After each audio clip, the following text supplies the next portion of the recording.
ഞാൻ ഏറ്റവും ഫീൽ ചെയ്തത് ഈ അമ്മയിൽ എന്ന സംഘടനയിൽ പ്രവർത്തിക്കാൻ തുടങ്ങിയ പിന്നെ ഒരു നടൻ മരിച്ചാൽ പിന്നെ അവരുടെ കുടുംബം എന്തായി പോകുന്നു എന്നുള്ളത് ഞാൻ ശരിക്കും എനിക്ക് ട്രോമയായി. കാരണം എല്ലായിടത്തും റീത്ത് വെക്കാൻ ഞാൻ പോയിട്ടുണ്ട്.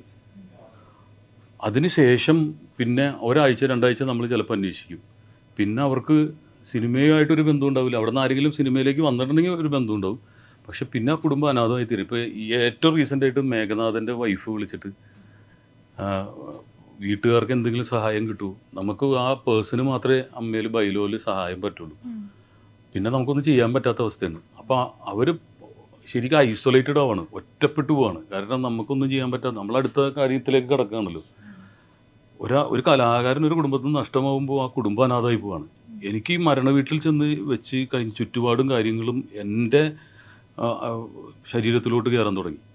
ഒരുപാട് മരണങ്ങൾ, ലളിത ചേച്ചിയുടെ അതൊക്കെ എനിക്ക് ഫീൽ ചെയ്യാൻ തുടങ്ങി. എൻ്റെ ചുറ്റുമുണ്ടായിരുന്ന ആൾക്കാർ ഇപ്പോൾ കുറേ പേരിങ്ങനെ നഷ്ടപ്പെട്ട് കഴിഞ്ഞപ്പോൾ കൽപ്പന ചേച്ചിയുടെ മരണം ഭയങ്കരമായിട്ട്, മണിച്ചേട്ടൻ്റെ മരണം, മേഘനാഥൻ ഞങ്ങൾ ഭയങ്കര ഇപ്പോഴും വിളിക്കുമായിരുന്നു ഫോണിൽ. ഇപ്പോൾ ആ നമ്പറുകളൊക്കെ ഉണ്ട് ഇപ്പോൾ.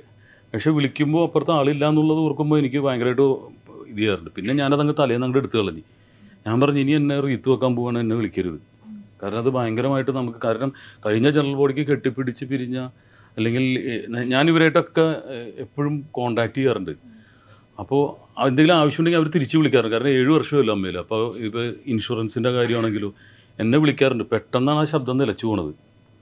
സാധാരണ മനുഷ്യർ തന്നെയാണ്. സിനിമാ താരങ്ങൾ ഈ സ്റ്റാർസ് ആകാശത്തുള്ളവരല്ല, സാധാരണ മണ്ണിൻ്റെ വീട്ടിൽ ജീവിക്കുന്ന ആൾക്കാരാണ്. അപ്പോൾ പിന്നീട് അവരെ കുറിച്ച് അന്വേഷിച്ച് ഇപ്പോൾ മാളാരവിന്ദൻ എന്ന് പറയുന്ന നടൻ്റെ മകൻ വിളിച്ചിട്ട് പെട്രോൾ പമ്പ് നടത്തിക്കൊണ്ടിരുന്നു. അദ്ദേഹത്തിൻ്റെ മരണശേഷം 2 ആഴ്ചയൊക്കെയാണ് വിളിച്ചിരുന്നത്. പിന്നെ അവർ സിനിമയിലുണ്ടായിരുന്ന ആളാണെന്ന് പോലും മറന്നുപോയി.